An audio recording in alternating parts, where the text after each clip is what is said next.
Macmillan Audio presents All the Old Knives by Olen Steinhauer. Read by Fliakos and Juliana Francis Kelly.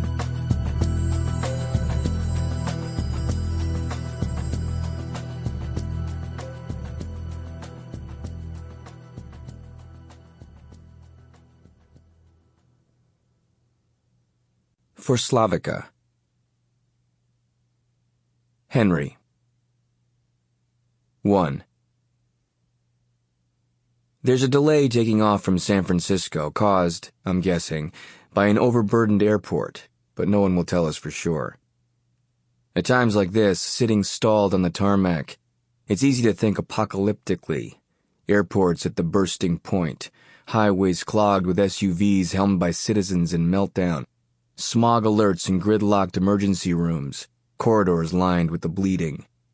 When you're in California, this kind of vision explodes into grandiosity, and you imagine the earth ripping apart, spilling all this overconsumption, all the cell phones and seaside villas and hopeful young starlets noisily into the sea. It almost feels like a blessing. Or maybe it's just me. For all we know, the delay is due to a technical problem. We get over the speaker apologies, thank you for your patience, and occasional attention from already haggard SkyWest stewards who shrug in answer to questions, tossing around sorry as if it's the easiest word in the English language. The woman next to me fans herself with a brochure for Presidio Park. Redwoods and dense foliage flash, sending a little stale air my way. She says, "Another day, another delay." Tell me about it. Someone here's bringing bad karma. I give her a smile, not quite trusting myself to reply out loud.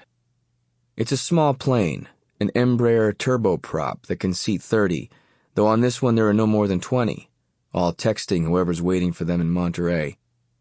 My neighbor takes out a phone and thumbs in her own message, something that starts with, "You won't believe." I keep my phone locked away. After 15 hours flying 6,000 miles, then suffering through the mass psychosis of American passport control, the precise time of my arrival feels unimportant. Were I younger, I might feel differently. International flights used to be a chance to rest up for the coming adventure, but at some point I lost the ability to doze in the air. In 2006, I think, after turning 39. After the flu coffin. Once you've watched the high-definition video of 120 corpses on an airplane, you know you'll never again relax in coach. So by the time I enter California, I'm dry with fatigue. My fingers feel shorter and fatter, and my cheeks are alternately warm and cold. A chill sweat periodically soaks my undershirt. I'm trying not to think too much about planes, and instead look ahead to my destination. Celia Favreau, née Harrison. She will wait, or she won't. For a few minutes, I even convince myself that I don't care. No heartbreak, because at this moment I don't have a heart to break. If she's not at the restaurant, I will simply order a dry martini and some fried shellfish, contemplate civilization's imminent collapse, then head back to the airport for an evening flight back to San Francisco. One last phone call to cover my bases, then fly back to Vienna, where I can finally collapse. I've traveled for too many years, and in far worse conditions to be unnerved by minor inconveniences. Besides, not having to look her in the eyes would certainly make my job and my life a lot easier. It's 4:30 by the time we take off, a half hour late. The propellers whine outside the window as my seatmate pulls out a Kindle. I ask what she's reading, and this leads to a discussion of the virtues and deficits of the contemporary spy novel.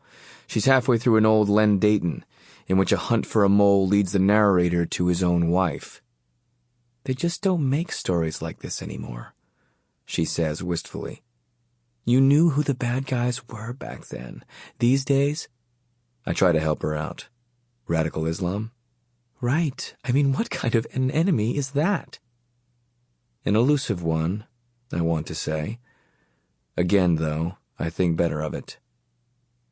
By the time we land an hour later, I've learned a lot about this woman. Her name is Barbara Jakes. Sample complete. Ready to continue?